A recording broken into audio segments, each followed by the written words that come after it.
beribadah dan beraktivitas kita selalu mengharap ridho dan rahmat Allah. Namun kadang-kadang kita juga minta diberkahi, misalnya sedekah atau doa untuk kesehatan, minta ke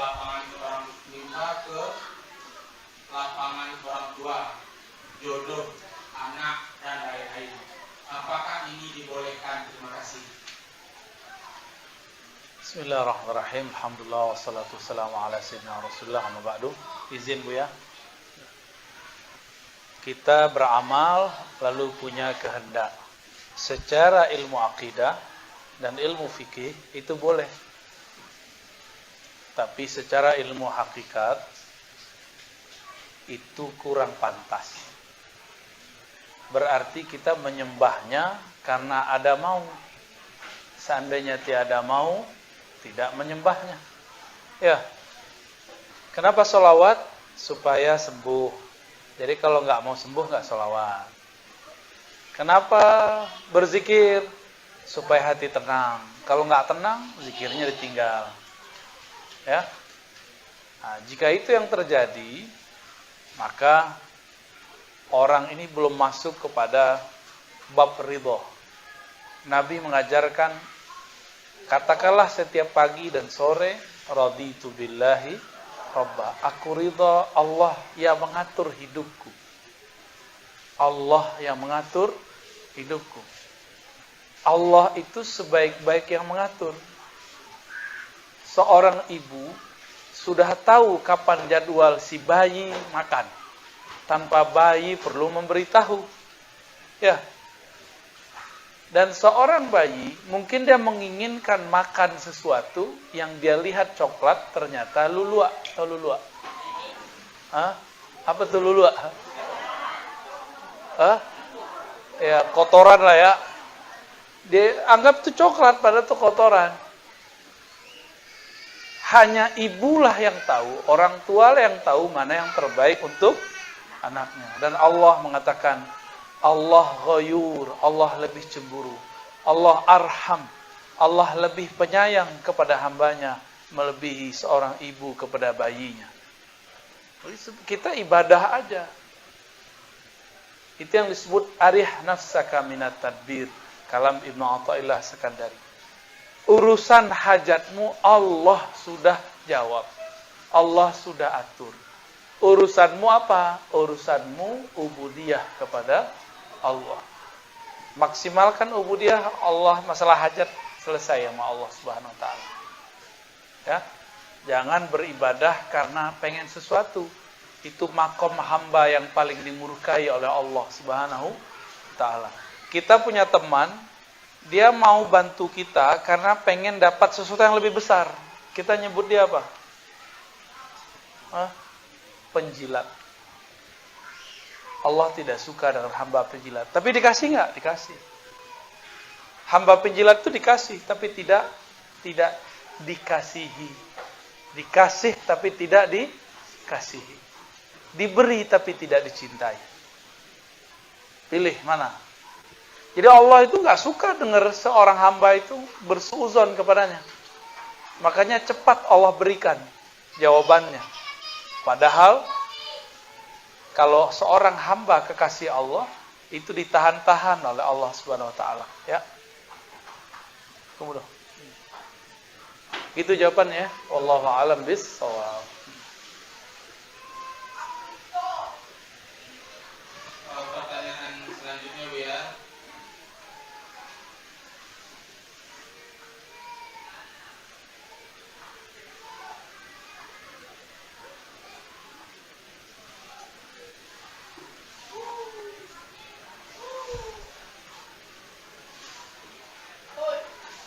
Silakan Bu ya.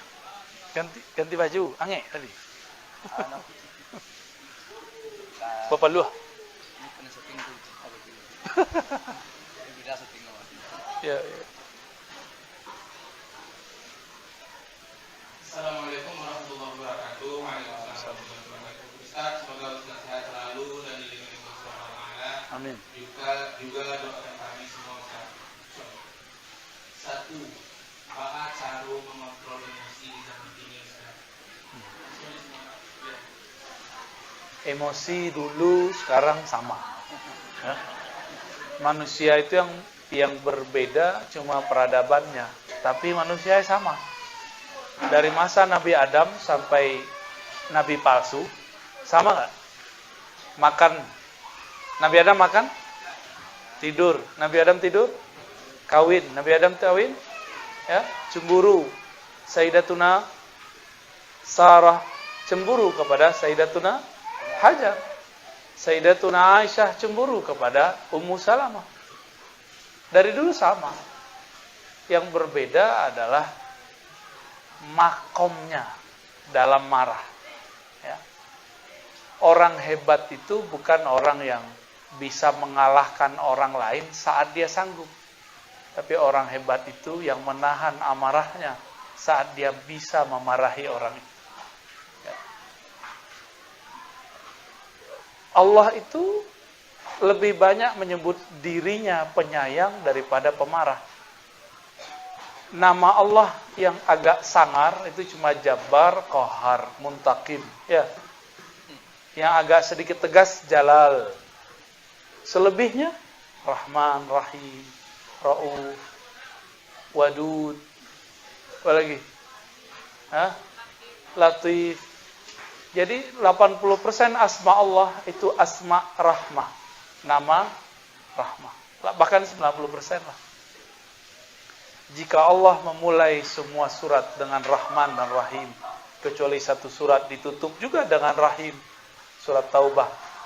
Lalu kenapa kita memulai sesuatu, menanggapi sesuatu tidak dengan Rahman dan Rahim? Ada yang lebih hebat dari Allah. Ya. Oke, ya, wallahu a'lam.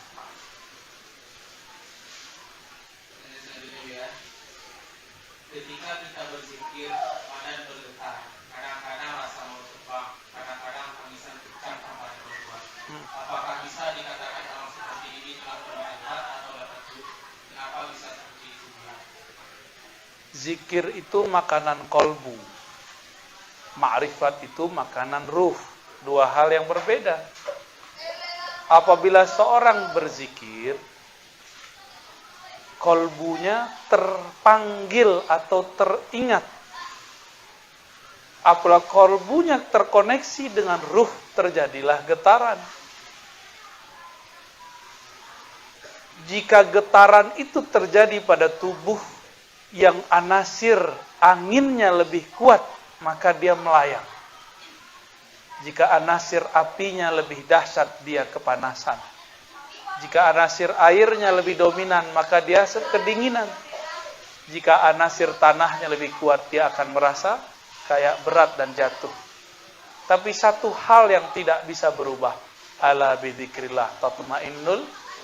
Jadi tidak penting tubuh melayang, badan dingin dan panas. Yang penting adalah kolbunya tenang. Kenapa kolbu tenang? Anak kete dia gih mainannya, tenang enggak? Mainan kolbu cuma satu, bizikrillah, dengan menyebut-nyebut nama. Maka buatlah kolbu kita senang, sebutlah namanya, berikanlah makanan dan mainannya, ya. Ambillah talqin dari gurunya, ambillah latihan suluk daripada mursyidnya. Insyaallah kolbu jadi tenang. Tapi ma'rifat berbeda. Ma'rifat ada pada ruh. Maka satu nafas ahli ma'rifat lebih afdol dari 70.000 zikir ahli kolbu. Satu getaran ahli kolbu lebih afdol daripada 70.000 kali orang sholat. Begitulah terus. Ya. Begitulah Allah membuat tingkatan-tingkatan. Kolbu itu ada tingkatan-tingkatannya. Ada kolbu nafs jiwa. Itu yang dipelajari dalam latifah kolbiyah. Latifah yang 7, ada 7 titik rohani, 7 titik nafsiyah. Ada kolbu, itu kolbu nafsiyah. Ada kolbunya kulub, namanya fuad. Ada kolbunya ruh, namanya sir. Di dalam sir itulah ma'rifat, mengenal Allah. Jadi orang zikir belum tentu ma'rifat. Tapi orang ma'rifat sudah pasti zikir. Orang ma'rifat itu musyahadah. Langsung memandang. Allah kan tidak jauh. Allah jauh nggak? Allah dekat. Maka merasakan Allah itu semudah mengingat badan kita. Bahkan lebih mudah dari itu. Wa nahnu aqrabu ilaihi min hablil warid. Lebih mudah dari mengingat tubuh. Tapi siapa yang mengingat? Bukanlah tubuh ini. Tapi sumber dari gerak tubuh ini. Itulah tiupan Allah di dalam diri. Ruh namanya. Ya. Jadi man arafa nafsahu, siapa yang mengenal ruhnya, dia pasti mengenal yang meniupkan ruhnya. Gitu, ya. Wallahu a'lam bishawab. Ibu ya, selanjutnya ada pertanyaan masuk ya. Kalau tidak salah pertanyaan ini sudah ditanyakan waktu ya ada di sini waktu. Berarti nggak usah ganti. Mungkin audiensnya beda. Oke. Udah nambah. Ada dalam kajian tarikat syariah seperti ini Bu. Zat pada Allah rahasia pada kita, sifat pada Allah nyawa pada kita, asma pada Allah ain seritah pada kita, af'al pada Allah ain khalifiyah pada kita. Bagaimana maksudnya? Ya. Satu kita ambil af'al pada Allah. Af'al itu artinya apa? Af'al itu perbuatan. Allah itu tidak jauh perbuatannya dari kita. Tadi saya contohkan satu helai rambut tumbuh, itu perbuatan Allah atau perbuatan kita? Kulit yang mulai mengeriput, gigi yang sudah mulai sakit, ompong, mulai jatuh kena gravitasi. Ya. Benar ya? Uban tumbuh, bisa nggak nahan? Kan nggak bisa. Lalu apa yang nyata di situ? Af'alnya Allah. Perbuatannya Allah. Walaupun ada teknologi 70.000 kali lipat bisa membuat muda, tapi tidak akan sanggup menahan tua. Karena itu sudah af'alnya Allah. Ya. Jadi ini contoh case aja tuh. Itu kalau dipanjang 40 hari, 40 malam. Ya. Ya. Dah dulu lah itu dulu. Assalamualaikum warahmatullahi wabarakatuh. Pertama kami mendoakan Buya selalu dalam lindungan dan berkah Allah. Amin. Saya melihat dan mendengar kajian Buya di YouTube tentang martabat 7. Tapi di akhir video kamera dimatikan. Bahaya ini. Oleh karena itu kami mohon penjelasan setelah sambungan itu ya. Kalau dimatikan berarti rahasia. Lanjut. Sepertinya kesimpulan dari martabat 7 itu. Kalau udah di akhir itu. Kesimpulannya bamakan Mojopahit tadi tuh. Tuh. Baru terasa. Kamu punya kakinya gitu. Itu bukan pamutui, pamulai kaji. Awal sampai. Awal sampai.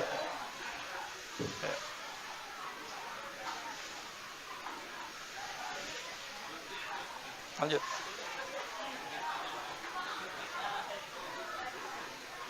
Pertanyaan berikutnya Buya. Semoga Allah memberikan keberkahan kepada Buya. Mohon doanya Buya supaya anak sama dunia dan akhirat Buya. Pertama, ketika kita tidur kemana ruh kita Buya? Bagaimana cara mengirimkan surah Al-Fatihah kepada ruh kita? Dalam surat Az-Zumar disebutkan Allah yatawaffal anfusa. Ya. Allah lah yang menyempurnakan, yang mewafatkan. Artinya menyempurnakan. Itu bahasa terjemahan halusnya. Tapi terjemahan lamanya Allah lah yang mewafatkan jiwa-jiwa di saat dia mati. Mati itu ada dua. Ada mati berarti tidur, ada mati berpisah ruh dengan badan. Ya. Kalau mati tidur itu masih dalam genggaman Allah, lalu dikembalikan. Kalau mati berpisah dari badan, Allah ambil nyawa, tapi tidak Allah kembalikan. Jadi di manakah ruh dalam genggaman Allah? Itu jawabannya. Ya.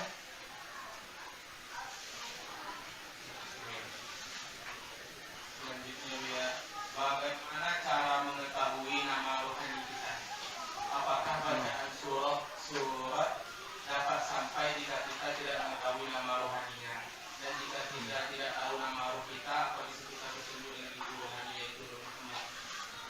Yang tahu nama rohani hanyalah pewaris mutlak rohani yang disebut wali kutub al-ghaus. Bukan kutub saja, tapi ada al-ghaus. Al-ghaus itu artinya raja para wali. Jadi kutub di bawah kutub itu abdal, ada autad. Lalu di atas mereka disebut dengan al-ghaus. Merekalah tajalli mutlak zat Allah.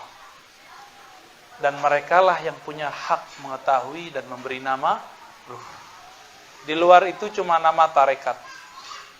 Gelar mursyid kepada murid itu boleh, tapi itu cuma sampai di kertas ijazah, tidak sampai di bawah mati. Ya, prosedurnya panjang nanti. Oh, diberi mursyid, mursyidmu sanadnya mana? Ntar dipanjangin. Ya.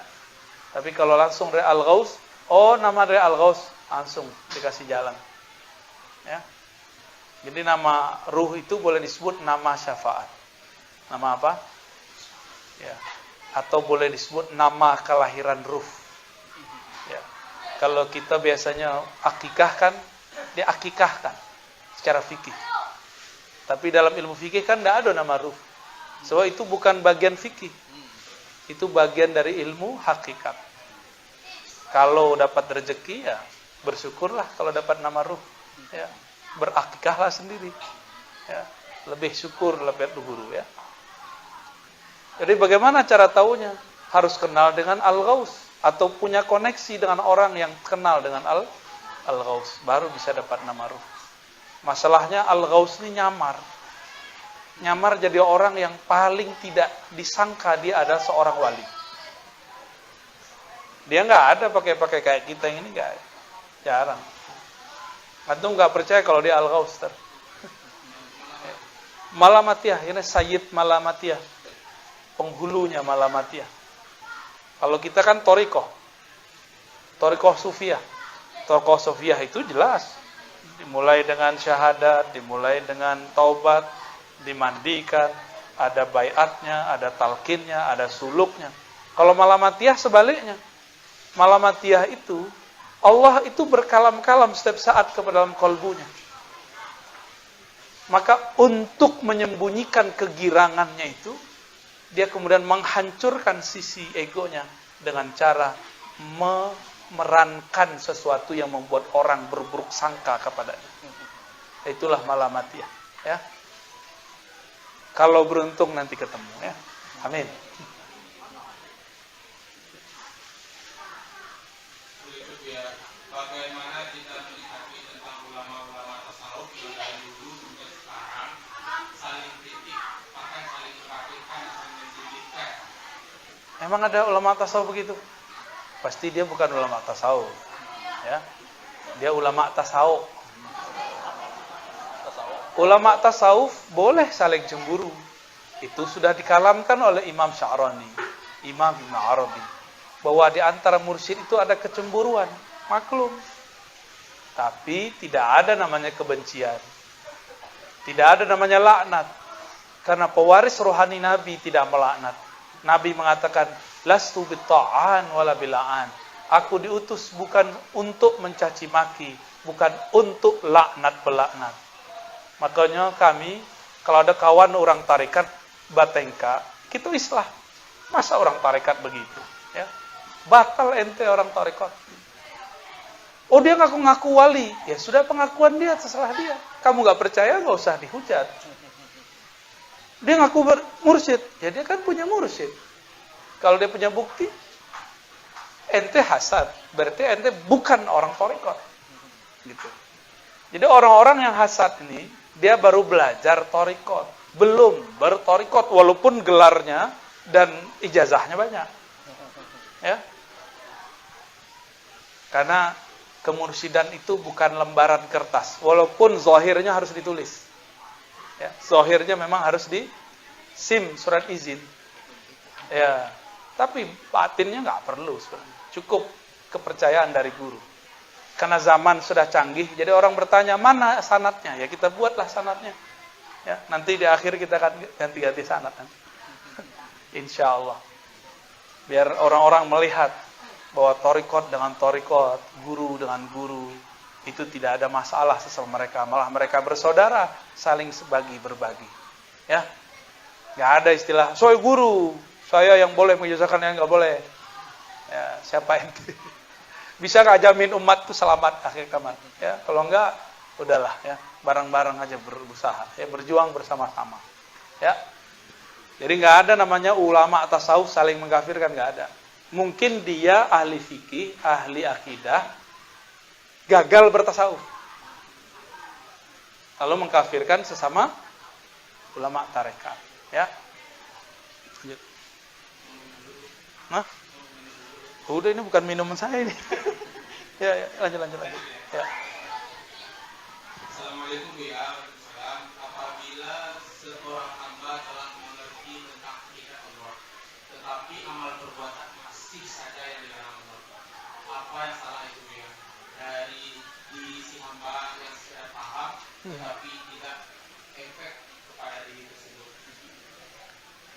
Udah belajar zikir kok masih maksiat gitu kali ya. Sudah bertarekat kok masih maksiat. Emang begitulah kita. Tidak ada jaminan orang bertarekat tidak maksiat. Justru ada jaminan kalau bertarekat akan semakin merasa banyak maksiat. Jadi maksiat itu rasa. Maka Allah mengatakan dalam hadis qudsi, wahai manusia, jika engkau tidak merasa berdosa, la'ataitu, aku akan datangkan kauman, ya, yaznibun fa'aghfir lahum, yang mereka berdosa, merasa berdosa, lalu aku ampuni mereka. Jadi Allah itu suka dengan hamba yang merasa berdosa, dan Allah benci kepada hamba yang sok suci. Apalagi ngadu-ngadu orang, ya. Datang ke mursyid ini jelekin mursyid yang itu, datang ke mursyid itu jelekin mursyid yang itu. Banyak kawan kita, Bu ya. Ya, boleh korban nih. Korban gituin orang. Banyak begitu. Ya. Enggak usah lah. Tapi memang godaannya semakin kuat.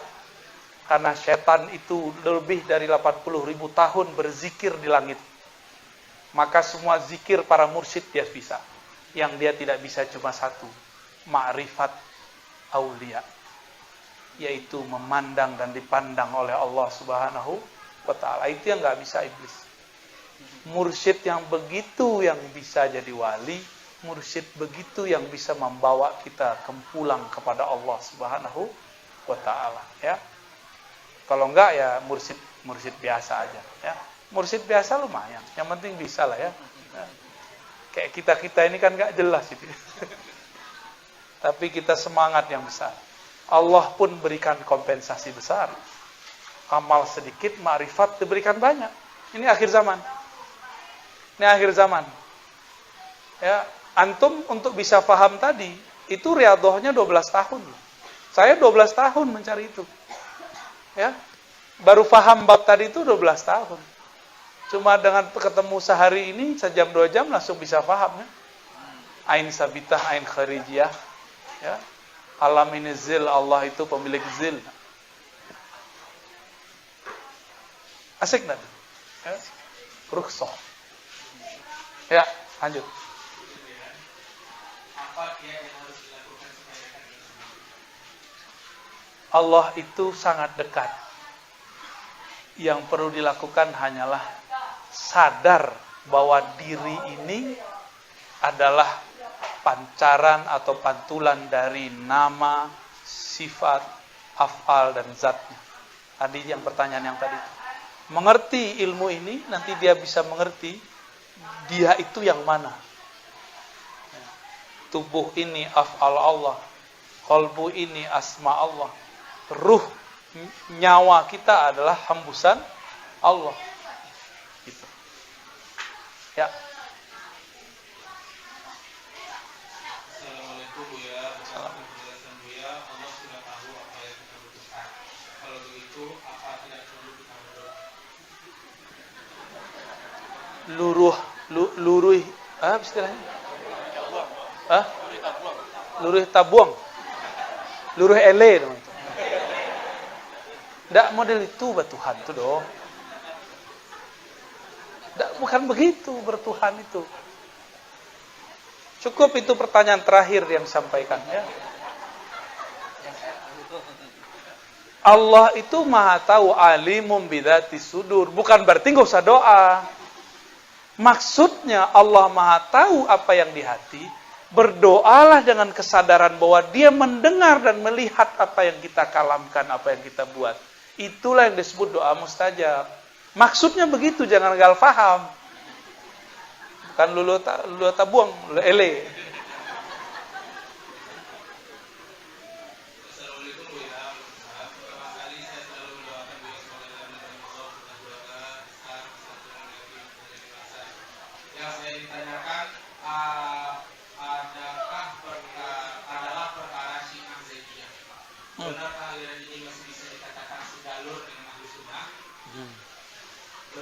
Oke. Baik. Kita nggak usah pakai fatwa ulama kita ya, pakai ulama salafi aja. Bin Bas. Guru saya kan ada 2 orang ngaji ke Bin Bas. Apa kata Bin Bas di fatwa tahun pertama? Semua Syiah itu sesat. Datanglah surat dari Yaman. Kami orang Zaidiyah tidaklah seperti yang kamu kira, wahai Bin Bas. Tolong revisi fatwamu. Kami tidak pernah menghujat para sahabat. Kami tidak pernah merendahkan istri-istri Nabi. Kami hanya mengatakan Sayyidina Ali lebih afdol dari Abu Bakar. Di tahun depan, Syekh bin Bas merevisi fatwanya dan mengatakan Syiah Zaidiyah tidaklah sesat. Itu ya siapa yang ngomong? Bin Bas. Saya udah sampaikan begitu ke depan Salafi, nggak percaya dia, karena saya bukan Salafi lagi. Padahal Ustadz Salafinya nggak baca fatwa itu. Kadang-kadang kita ini, yang sudah nggak Salafi lagi, lebih banyak baca kitab Salafi daripada Ustadz Salafi. Serius. Ya. Berarti mereka ini mengkhianati gurunya. Ya kan? Kalau ada orang yang tidak menyesatkan Syiah berarti dia sesat. Kan begitu fatwa mereka. Selamat, Anda sedang menyesatkan Bin Bas. Ya, batallah mereka itu. Jadi kita nggak usah pakai imam kita. Ya. Imam mereka aja beres. Ya.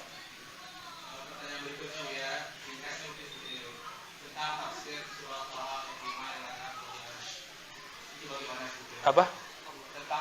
Rahman Istawa. Minum cek lo.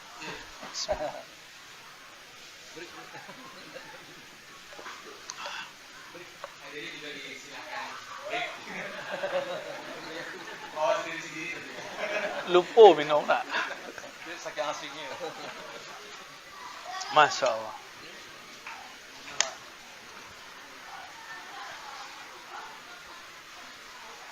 Apa pertanyaannya? Ar-Rahman Ar-Rahman. Itulah satu-satunya ayat yang menyebutkan istawa, di depannya ada Rahman. Kalau orang mengerti bahasa Arab, kenapa sebelum istawa didahulukan kata Ar-Rahman? Supaya orang yang mengerti bahasa Arab, yang mengerti kalam Allah, tidak sibuk di kata istawa, tapi fokus di kalimat Ar-Rahman ala. Ya. Allah yang maha pengasih, penyayang. Terhadap aras istawa. Istawanya dibelakangkan. Tapi kenapa sekarang banyak orang gagal fokus, sibuk diskusi di istawa. Ya. Saya katakan kepada antum semua, istawa itu gak perlu ditakwil. Ditakwil boleh, tapi tidak perlu ditakwil. Istawa. Apa arti istawa? Hanya Allah yang tahu. Selesai itu? Apa sebab? Antum tahu nggak aras itu apa? Udah pernah lihat kan? Karena nggak pernah lihat, hanya Allah yang tahu maksud istawa. Kalau saya lagi istawa nih, duduk, makhluk. Tapi kalau Allah kan nggak begini istawanya. Kita nggak pernah lihat Allah secara fisik, nggak pernah melihat aras. Maka istawa itu salah satu ayat mutasyabihat. Jadi yang bagus bagaimana? Serahkan makna istawa kepada Rahman. Karena Rahman itulah kata kuncinya. Jadi istawa itu kalau boleh diurai, artinya adalah merata. Kasih sayang Allah merata terhadap aras. Ya, hal yastawil ladzina ya'lamun wal ladzina ya'lamun. Apakah sama rata orang yang tahu dengan orang yang tidak tahu? Itu istawa yastawi. Yang ngerti bahasa Arab paham maksud saya. Ya. Difokus di mana? Maka aras itu adalah tempat tajalli rahmaniyahnya Allah. Lalu dalam hadis Isra dan Mi'raj, yang diizinkan satu-satunya sholat dengan fisiknya di atas aras cuma rahmatan lil alamin. Siapa? Paham maksudnya? Jadi kenapa aras itu disebutkan Ar-Rahman istawa terhadapnya? Karena sang rahmat, inti daripada Rahman, sholat di atasnya. Ya. Karena aras itu disebut azim, Nabi Muhammad disebut wa innaka la'ala khuluqin azim. Hazim itu untuk yang azim. Jadi aras itu adalah masjidnya rahmatan lil alamin, Nabi Muhammad sallallahu alaihi wasallam. Enggak ada nabi yang bisa sholat seperti Nabi Muhammad. Cuma Nabi Muhammad yang izinkan sujud di atas aras. Karena beliau adalah Rahman. Allah Ar-Rahman. Bisa bedakan? Allah itu Ar-Rahman, Nabi Muhammad Rahman. Itulah makna dari wa ma arsalnaka illa rahmatan. Rahmat itu sifat, Rahman itu nama. Apa sifat daripada Rahman? Rahmat. Apa nama daripada Rahmah? Rahman. Udah gitu. Jadi mirip-mirip ya. Paham nggak kiliknya? Allahu Akbar. Lanjut.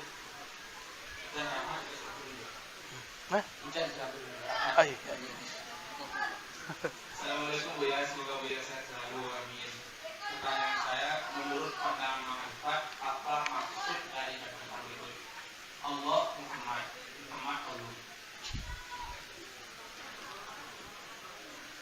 Banyak kurangnya. Ada yang teloncek. Ya. Itu yang dirahasiakan. Itu yang boleh buat kecen. Tapi kita bolehlah sebut. Jawabannya gampang pakai al-ikhlas. Kul huwallahu ahad Allahus samad. Katakanlah hai Muhammad, huwa, dialah Allah. Allah itu ahad. Ya. Apa yang ketinggalan di situ? Ahad. Apalagi Ahmad. Banyak. Jadi itu makrifat yang belum selesai. Jadi enggak usah sok-sokan dengan kalimat begitu. Itu al-ma'rifah ghair kamilah.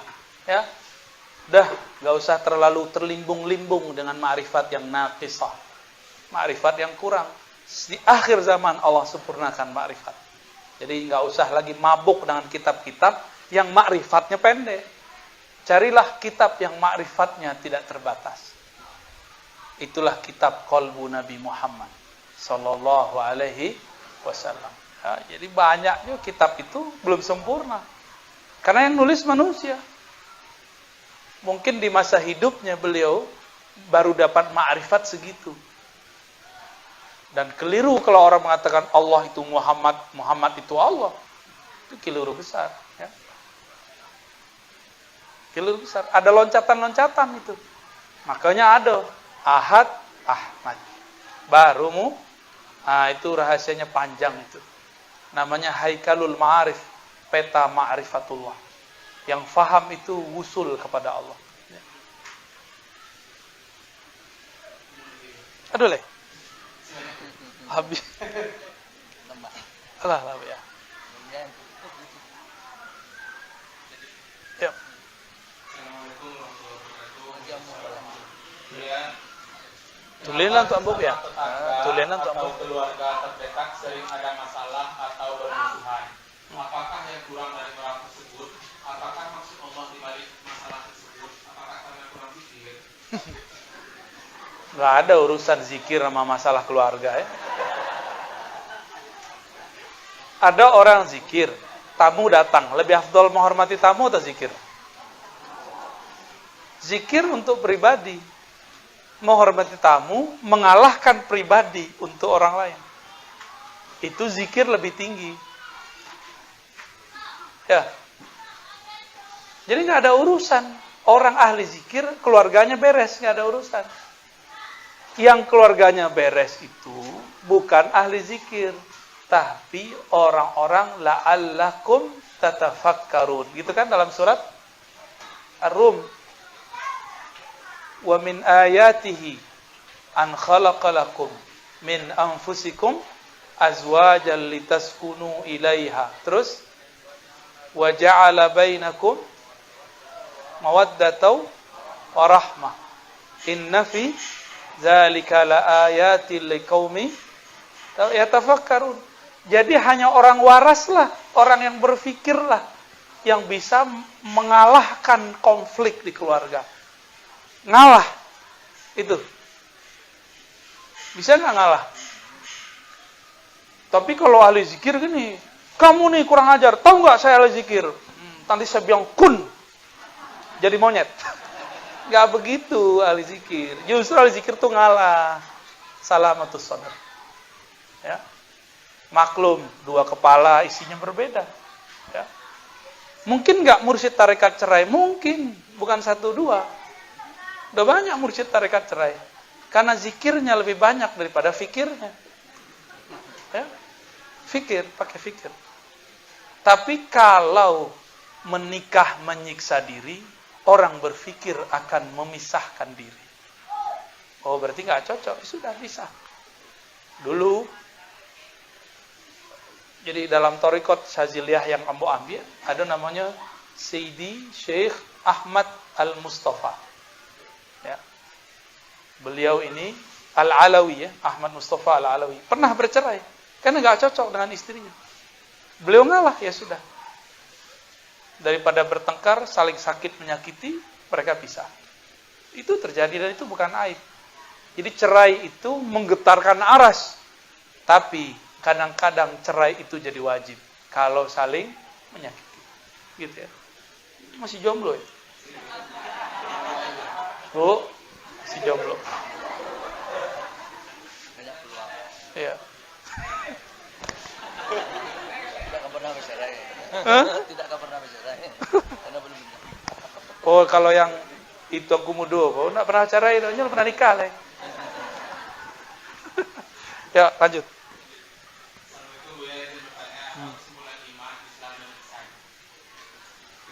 Islam ilmu fikih jatuhnya kepada badan dan zahir. Iman ilmu yakin jatuhnya kepada akal dan kolbu. Ihsan jatuhnya di ujungnya kolbu, awalnya ruh. Itu adalah pandang memandang dengan Allah Subhanahu. Jangan dianggap pandang itu seperti mandang fisik, bukan. Enggak begitu. Hanya ahlinya yang tahu maknanya. Wallahu a'lam bishawab. Allah, Lud. Oke. Assalamualaikum Ustaz. Tolong jelaskan perbedaan antara wahdatul wujud dan wahdatul syuhud dari Imam Syafi'i Ma'an. Wah, mantap. Perbedaan wahdatul wujud dan wahdatul syuhud, sebenarnya dua istilah ini adalah dua makom, bukan dua hal yang berseberangan. Ya, wahdatul wujud itu ketika si hamba merasakan wujudnya adalah bayang dari sang pemilik wujud, maka dia mengatakan tiadalah wujudku kecuali wujud darinya. Kalau yang punya bayang tiada, adakah bayang-bayang? Maka wahdatul wujud itu cuma ada satu wujud. Bayang itu bukanlah wujud. Bayang, kita itu bayang. Fala wujuda lana haqiqatan. Secara ilmu hakikat. Maka disebut ala ma khalallahu batila. Jadi kalam wahdatul wujud itu ada di Sahih Bukhari. Ketahuilah segala sesuatu selain Allah itu batil. Itu kalam Nabi sendiri menirukan labid.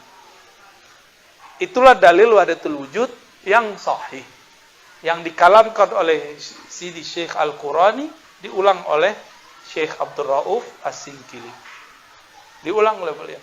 Lalu ditakrir kembali oleh Maulana al-Imam Al-Arif Billah Abdul Ghani An-Nablisi yang mempunyai semua tarekat di zamannya. Ya, Abdul Ghani An-Nablisi. Beliau mensyarah semua tarekat. Saking banyak tarekatnya orang bingung, Abdul Ghani ini tarekatnya apa? Semua tarekat itulah tarekatnya. Kalau wahdatus syuhud itu adalah al-ihsan an ta'budallah ka'annaka tarah. Engkau hanya memandangnya, dengannya, di dalamnya, di luarnya, kepadanya, darinya. Nah, itu pusing kan? Allah itu la tudrikul absar, tidak dapat dicapai oleh pandangan manapun. Maka saat disebut engkau beribadah seakan memandangnya, siapakah yang memandang saat engkau memandangnya? Jawablah surang. Paniklah surang. Ada tuh. Tentang internet boleh. wallahu muhitun bi hayati bi ilmi bi qudrati bi iradati bi sam'i bi basari bi kalami bi dzati dan wallahu muhitun bil alamin. Beda itu ya. Jangan disamakan Allah muhit. Muhit itu meliputi. Ada yang meliputi dengan zat, itu paling tinggi. Ada yang meliputi dengan sifat. Ada yang meliputi dengan fi'il. Ada yang meliputi dengan asma. Nah, dirapikan ya. Kita rapikan. Zat Allah meliputi semua ruh. Sifat Allah meliputi semua nyawa. Asma Allah meliputi semua kalbu. Af'al Allah meliputi semua makhluk. Putih kaji? Lah. Ya itu dia. Kan semua makhluk. Semua makhluk. Lalu? Hai. Ayo. Jadilah. Karena waktu masih ada, kalau aku silakan.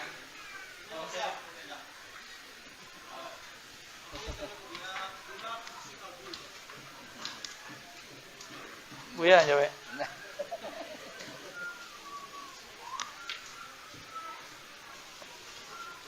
Di mana kira-kira? Gelak. Karena akal itu butuh analog, permisalan, maka ulama kita membagi-bagi. Ada namanya kolbu nafsiyah. Berhubungan dengan jantung. Kolbunya badan. Kolbunya badan pada mau jantung. Ada kolbu nafsiyah, itulah dua jari di bawah dada bagian kiri. Berhubungan dengan jantung tapi bukan jantung. Itu ya. Itu baru kolbu nafsiyah. Ada kolbu fuad. Wah itu rahasia oleh itu. Ada kolbu sir, lebih rahasia. Namun sir. Kalau tidak dirahasiakan, bukan sir namanya. Kalau diobral-obral, ya bukan sir lagi. Jahri namanya. Itu ya. Lalu, bagaimana cara interaksi dengan kolbu? Kolbu itu paling cepat, paling kuat ikatannya dengan kolbu yang zahir. Maka untuk mengetahui getaran pada kolbu yang batin, lihat getaran pada kolbu yang zahir. Maka talqin itu menggetarkan kolbu yang batin, menggerakkan kolbu yang zahir. Itu kehebatan talqin. Ya. Cele ya. Cele ya.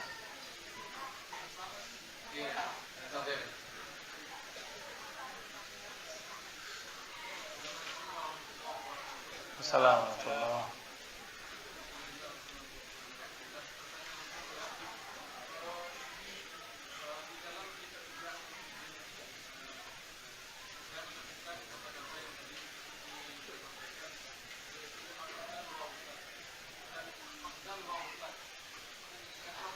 Ya.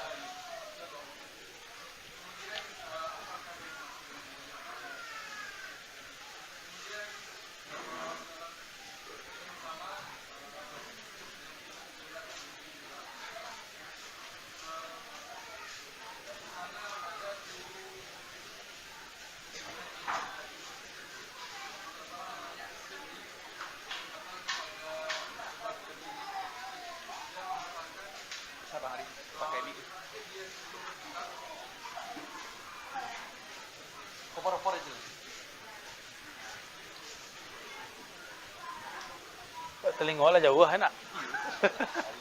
Poin-poin aja. Bismillah. Jadi di dalam kita Sari Sakti, langsung Sari Sakti. jadi kan Junaid al-Baghdadi ini pernah disampaikan didoakan oleh gurunya kalau tidak salah kata saya namanya ini karena lafaz bahasa Arab itu juga pasti nama lafaznya Sirri. Sari Sakti. Sari Sakti. Jadi dia mengatakan didoakannya lah Junaid al-Baghdadi ini jadilah engkau nanti yaitu orang yang ahli hadis dan sufi. Janganlah engkau menjadi orang yang sufi namun tak ahli hadis. Dan permasalahan yang terjadi saat sekarang ini juga menjadi pertanyaan dalam benak saya. Ada beberapa di antara kita ini yang langsung terjun kepada ilmu tasawuf, namun tidak paham dengan ilmu fikih, tak paham dengan ilmu hadis. Apakah bisa seperti ini dia dan mohon penjelasan dulu. Baik. Yang ngomong wali kutub, Sari Sakti, ahli fikih, ahli hadis. Yang diajak ngomong seorang mursyid kamil mukamil, ahli hadis, berfikih mazhab Tsauri. Mazhabnya apa? Udah hilang kan mazhabnya? Udah nggak ada mazhab. Jadi beliau ngomong ke orang alim. Kalau kamu jadi sufi, standarnya adalah kamu harus mengerti hadis. Tapi di zaman ini nggak mesti. Karena ahli hadis sudah banyak. Kalau mau nanya hadis, cukup tanya sama ahli hadis. Ahli fikih sudah banyak. Kalau ada perkara-perkara penting, cukup tanya fatwa kepada ahli fikih. Yang wajib diketahui cukup yang wajib ain. Ya. Urusannya ahli thariqah, tasawuf adalah urusan qalbu. Tentu lebih ideal mengerti hadis, mengerti fikih, mengerti akidah, itu idealnya. Kalau enggak, ya enggak masalah. Syekh Yusri, tahu Syekh Yusri di Mesir? Tidak tahu kan? Kita kasih tahu. Syekh Yusri mursyid tarekat Syaziliyah. Beliau mengatakan ada mursyid yang tidak faqih, ada mursyid yang faqih. Contoh mursyid yang faqih Syekh Ali Jum'ah. Mursyid yang ahli hadis Syekh Abdullah bin Siddiq Al-Qumari. Banyak. Ada mursyid yang awam, tapi ilmunya laduni, Syekh Ali Al-Khawas. Salah satu guru kami, Syekh Nuruddin Al-Khalidi, itu enggak sekolah, tapi kolbunya lebih tajam dari dokter yang duduk di depan. Ya, antum kayaknya kaget aja tuh. Gitu ya. Tadi tentang yang awal tadi apa? Tentang Abdal dan Autad. Itu adalah pangkat-pangkat wali. Abdal itu nasnya langsung disebutkan dalam hadis Nabi. Janganlah laknat ahli Syam karena di sana ada wali abdal. La tal'anu ahli Syam fa inna fihimul abdal. Jangan laknat ahli Syam karena di dalamnya ada wali abdal. Abdal itu artinya pengganti. Pengganti siapa? Pengganti kutub. Gitu. Ada autad. Autad itu watat, tiang. Para imam mazhab semuanya autad. Imam Asy'ari itu autad. Tapi dia sebenarnya kutub. Tugasnya sebagai autad. Apa makna autad? Tiang kan ada 4 biasanya. Pojok. Nah, itu disebut dengan autad. Itu istilah aja. Seperti dulu di Madinah, di zaman murid-murid sahabat, ada istilah fuqaha sab'ah.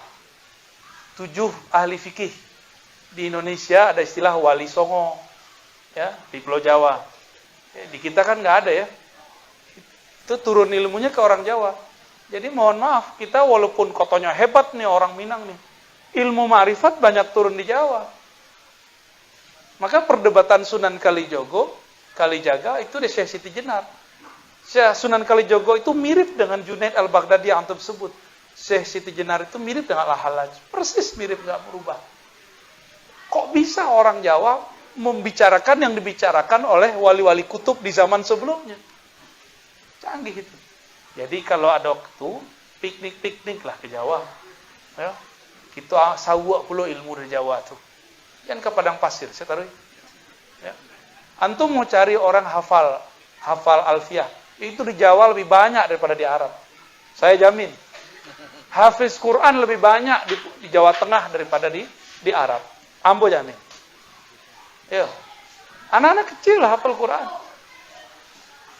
Hafal Quran. Alfiyah minimal kalau tamat pesantren salaf itu, bukan salaf yang ono ya. Salaf Safiyah, Salafiyah, Syafiyah. 15 matan khatam. Hafal luar kepala. Salah satunya Alfiyah. Ya, matan takrib hafal. Nazam warakat hafal, nazam usul fikih hafal. Oh, nazam hafal mereka itu. Ar-Razi tidak hafal banyak. Cuma sedikit hafalnya, tapi dapat berkah pemahamannya lebih banyak. Alhamdulillah, mereka hafal, kita paham, alhamdulillah. Ya, gitu. Lah celai dah kok.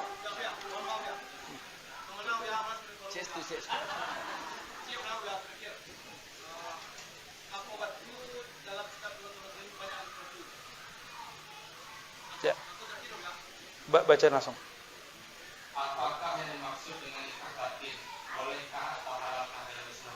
Waduh, nikah batin. Nikah batin kawinnya pakai batin nih. Maharnya pakai butun. Saya nggak tahu istilah nikah batin. Ya. Kalau ada, wallahu alam. Kalau nikah dengan nama ruh ada, tapi kalau nikah batin kami nggak tahu. Ya. Nikah tapi nyebut nama ruh itu bisa. Jadi kalau nikah batin maksudnya apa? Jadi sayang-sayangannya pakai batin. I love you. Kitab Durratun Nasihin ditulis bukan oleh ulama, tapi oleh orang yang cinta Islam, cuma tidak mengerti ilmu hadis. Akhirnya dia menukil bab-bab motivasi tanpa mengerti kualitasnya. Ada hadis sahihnya, tapi banyak hadis dhaif dan palsunya. Ya. Jadi kita nggak buang semua. Cuma saran ambo, kalaulah ada Sahih Bukhari, Sahih Muslim, kok nggak dipakai? Ya. Maka kami menyarankan para ustadz, tuanku, ada kitab Tanbihul Ghafilin lebih bagus. Ada kitab Fadilah Amal lebih bagus daripada Durratun Nasihin yang mengarangnya sampai sekarang nggak ketemu siapa orang ini. Orang namanya Utsman Al-Khubbani, nggak dikenal sebagai ulama. Fadilah Amal ditulis oleh seorang ahli hadis di India, itu pun masih dikritik sama Albani. Padahal dia lebih alim dari Albani. Ya. Lucu nggak tuh?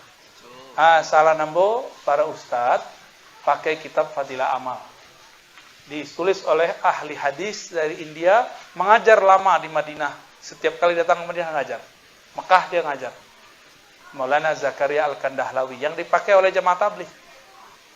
Bagus itu pakai itu. Ya. Tahu nggak kitab Fadilah Amal? Habis ngusir orangnya ya. Kualat kalian tuh. Gak usah diusir lah, gak senang bilang aja mohon maaf kami gak terima, boleh. Tapi gak usah disuruh-usir ya. Carikan tempat, mereka kan tamu. Mereka tamu ya. Torikohnya beda, torikohnya nginap di masjid gitu. Ya ini ada mantannya gitu. Ya itu riadohnya.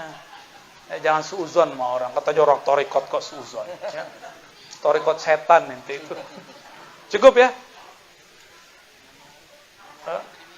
Hashim Maulana Ahmad Syazili. Kami ingin mengamalkan tradisi ahli hadis, ahli fikih, ahli torikot lama. Ingin saling mengijazahkan satu sama lain. Ambo Al-Fakir Ar-Razi Asyid, Kadobuya Tuanku Kerajaan Zulhamdi. Ya. Tahu ya? Abuya lah dulu.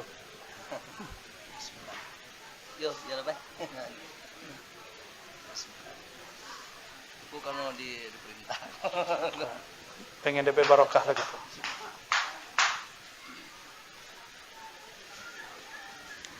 Baik. Kul ajastuka. Langsung ambil habis itu. Langsung saya. Kul Ajastu. Saya jazakan dekat Syakaria, sebelumnya jazakan akan oleh guruku, semoga bermanfaat. Qabil tu, ambo tarima. Ustaz. Di Bali ya? Ada. Aku Al-Faqir Ar-Razi Hashim mengijazahkan Buya Tengku Kerajaan Zulhamdi bismi ruhihi insan kamil tariqah Naqsyabandiyah Al-Khalidiyah kama ajazani masyaikhi. Qabil. Al-Fatihah. Bismillah. Ya kenapa tidak? Siratal ladzina an'amta 'alaihim. Waladhdallin. Lah, mau terima ya. Ya. Demikian kira-kira jamaah ya, mohon maaf kami harus sampai ke Kapau sebelum jam 5. Jadi mohon maaf tidak bisa salaman. Cukup salaman bil qulub, bil hati. Ya. Doa boleh. Ya. Siap doa.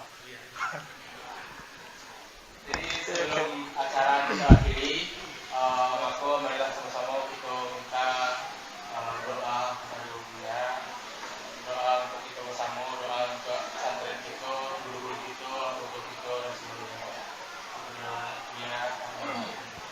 Izin Bu ya.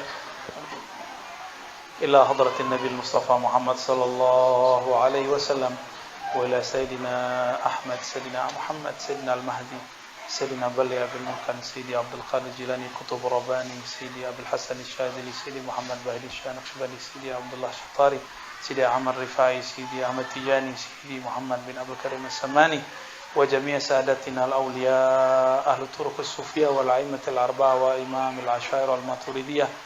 Al-Fatihah.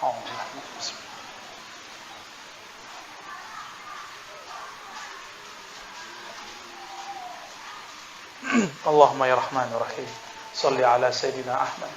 Ya Allah, sampaikan salam kami kepada Nabi Muhammad. Allahumma ya Ahad, salli ala Muhammad.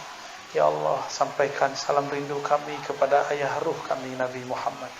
Allahumma ya Allah, sampaikan rindu kami, cinta kami kepada kekasih Engkau, Nabi akhir zaman, Sayyidul Awwalin, Sayyidul Akhirin, Sayyidina Muhammad sallallahu alaihi wasallam.